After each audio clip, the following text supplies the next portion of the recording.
নমস্কাৰ বন্ধু বান্ধৱীসকল, আজি এটা নতুন টপিক লৈ আপোনালোকৰ মাজলৈ আহিছোঁ। গতিকে কোনো পলম নকৰি বলক ভিডিঅ'টোৰ মাজলৈ সোমাই যাওঁ। আজি টপিকটো হৈছে তেজ। তেজনো কি হয়? মানুহৰ শৰীৰত যে থাকে এবিধ ৰঙা পদাৰ্থ, সেইটো আচলতে কি হয়, কেতিয়া সৃষ্টি হৈছিল, আমি তাৰ বিষয়ে আলোচনা কৰোঁ আহক। এতিয়া প্ৰথম কথাটো হৈছে, তেজ হৈছে আমাৰ শৰীৰত থকা এবিধ সংযোগী কলা। অৰ্থাৎ আমাৰ শৰীৰৰ ইটো সিটোৰ লগত যিটো সংযোগ কৰি ৰাখে। এতিয়া আমি ভৰিত যদি কিবা এটা কাৰণত দুখ পাওঁ, আমি হঠাৎ গম পাই যাওঁ। কি কাৰণে গম পাওঁ? তেজৰ যিটো সংযোগ ইটো সিটোৰ লগত জড়িত হৈ থকা যিটো ক্ৰিয়া, সেইটো কাৰণে আমি বুজি পাওঁ যে আমি দুখ পাইছোঁ। ঠিক তেনেদৰে তেজে আমাৰ শৰীৰত এটা সংযোগী কলা হিচাপে কাম কৰি আছে। 2 নম্বৰটো আহিছে 2 নম্বৰটো হ'ব, তেজৰ আৱিষ্কাৰ কোনে কৰিছিল? তেজৰ আৱিষ্কাৰ কৰিছিল শ্বাৰদাম নামৰ বিজ্ঞানীজনে। এজন বিজ্ঞানী আছিল যাৰ নাম শ্বাৰদাম হয়। তেওঁ মানুহৰ দেহত যে তেজ আছে সেই কথাটো আৱিষ্কাৰ কৰিছিল। তাৰপিছতে হ'ব, তেজ ক'ত সৃষ্টি হয়? তেজ সৃষ্টি হয় মানুহৰ হাড়ৰ ভিতৰত থকা এটা কোমল পদাৰ্থ, যিটো কোমল পদাৰ্থক আমি মজ্জা বুলি কওঁ। সেই মজ্জাৰ অংশতে তেজৰ সৃষ্টি হয়। এতিয়া কিমান তেজৰ পৰিমাণটো আমি কেনেকৈ গম পাম? এতিয়া আমাক যে কয় 1 ইউনিট 2 ইউনিট, সেই তেনেকৈ 1 ইউনিট তেজ বুলি ক'লে আমি কি বুজিম? যেনেকৈ 1 কেজি বুলি ক'লে 1000 গ্ৰাম হয়। ঠিক তেনেকৈ 1 ইউনিট বুলি ক'লে 350 মিলিলিটাৰ। 350 মিলিলিটাৰ তেজক আমি 1 ইউনিট বুলি কওঁ। তাৰ পাছৰ প্ৰশ্নটো আহিলে, মানৱ দেহত থকা তেজৰ পৰিমাণ কিমান? মানুহৰ দেহত তেজৰ পৰিমাণ 5-ৰ পৰা 6 লিটাৰ ভিতৰত থাকে। ঠিক আছে, এজন সুস্থ মানুহৰ দেহত 5-ৰ পৰা 6 লিটাৰ তেজ থাকে। ইয়াৰ এতিয়া মানুহৰ দেহত আমি যে কওঁ A group, B group, AB group, O group, এই গ্ৰুপৰ তেজৰ যিটো আৱিষ্কাৰ, তেজৰ যে প্ৰকাৰ আছে, তেজৰ যে ভাগ আছে, সেই কথাটো আৱিষ্কাৰ কৰিছিল কাৰ্ল লেণ্ডষ্টেইনাৰ নামৰ বিজ্ঞানীজনে, যিজনে তেজৰ প্ৰকাৰবিলাক বুজি পাইছিল। এতিয়া তেজৰ প্ৰকাৰনো কেইটা আছে? তেজৰ প্ৰকাৰ আছে 4টা, A, B, AB আৰু O। এই 4টা প্ৰকাৰ তেজ মানুহৰ গাত দেখিবলৈ পোৱা যায়।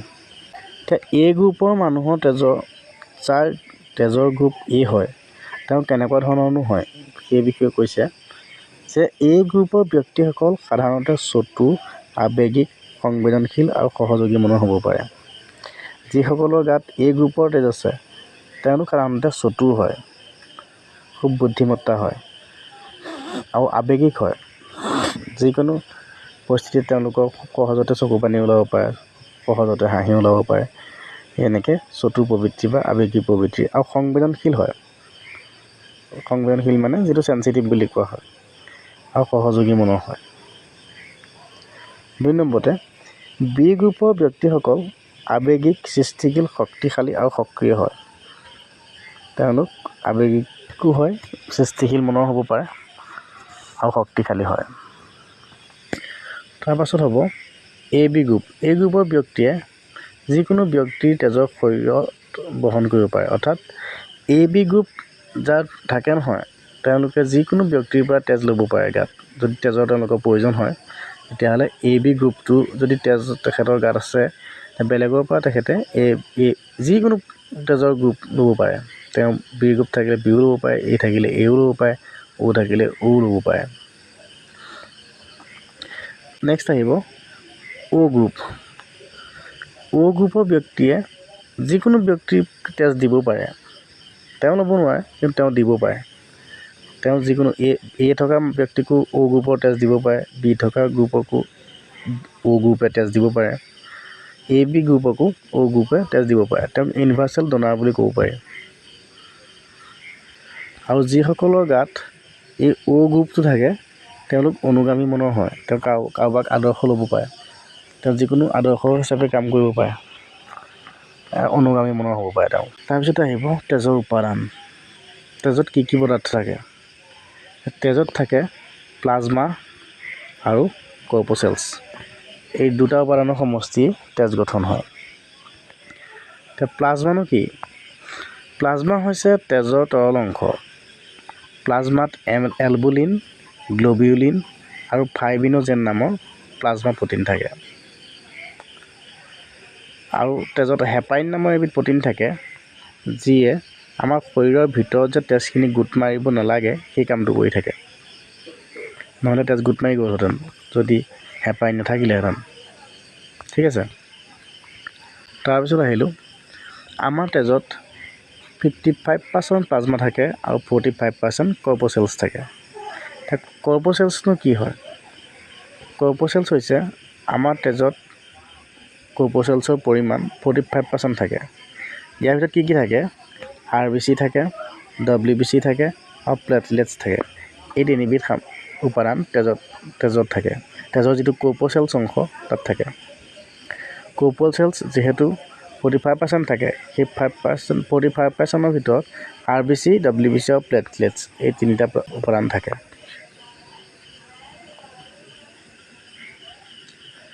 এতিয়া RBC কি হয়? আমাৰ শৰীৰত যিটো তেজৰ যিটো কৰ্পচেলছ অংশত যিটো RBC থাকে, সেই RBCত হিমগ্ল'বিন থাকে। সেই হিমগ্ল'বিনৰ কাৰণেই আমাৰ শৰীৰত তেজৰ ৰং ৰঙা হয়। ঠিক আছে। এতিয়া RBCৰ সংখ্যা পুৰুষৰ তুলনাত মহিলাৰ কিমান? এতিয়া পুৰুষৰ RBC লেভেল হৈছে 14 পৰা 18 আৰু মহিলাৰ 12 পৰা 16।